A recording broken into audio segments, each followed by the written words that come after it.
In this video, you will learn how to collect temperature data using VDAS software for the thermal conductivity experiment using TecQuipment TD1002 module. Note that this software is not quite necessary for simple steady-state experiment because you can see the temperature values on the instrument's control panel as well. Having said that, this software is very convenient and easy to use, so let's just learn it. First, download 3 files from the Google Drive. 2 of them are zip files containing the VDAS software, and 1 is a Microsoft Word file with instruction about Microsoft Net Framework version. Next, I want you to check if your computer has Microsoft Net Framework version 4.6 or above, which is a requirement for the VDAS software to function. I want you to open this Word document and read it. This document is self-explanatory. To check the Net Framework version, open the registry editor in Windows and follow this path as shown in this screenshot. Arrive at this registry key named version. This number shows the Net Framework version. For example, this one says 4.8.0903. So I have a newer version of Net Framework and I should be good. If you already have Net Framework equal to or above 4.6, then you can use this installer zip file VDAS setup without Net. If your Net Framework version is below 4.6, then you should use the other installer zip file with Net in the file name. To install the software, first you need to unzip the file, extract all, and double-click on the installer application and start the installation process.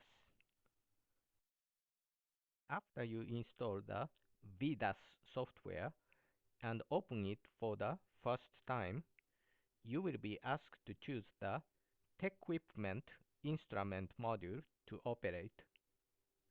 Make sure you choose the right application, TD1002 Heat Transfer Experiments. You need to scroll down to find it, and once you choose it, hit OK. You will connect your laptop to the instrument. Make sure the USB cable is connected to the VDAS control panel on the right. Connect the other end of the USB cable to your laptop. On the VDAS software, go to Connection and go to Communication Settings. Make sure the connection has been established as shown here. You should be able to see the first temperature measurement on the screen. Next, you will configure the software.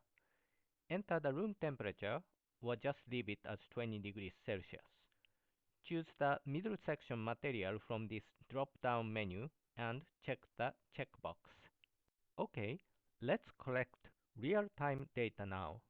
Go to Data menu and select Start Time Data Acquisition. You can choose the time interval here, and you can hit the Start button.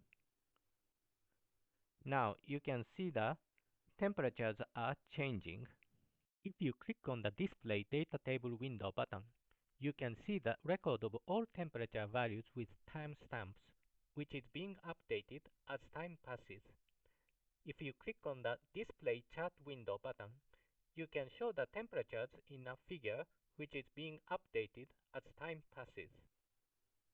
If you are done, you can hit the Stop button to stop recording the data and close this window. Click on this Export Recorded Data to Excel File button and save the file with an appropriate file name. for example, adding trial 1 here, and you can see the temperature data and timestamps as shown here.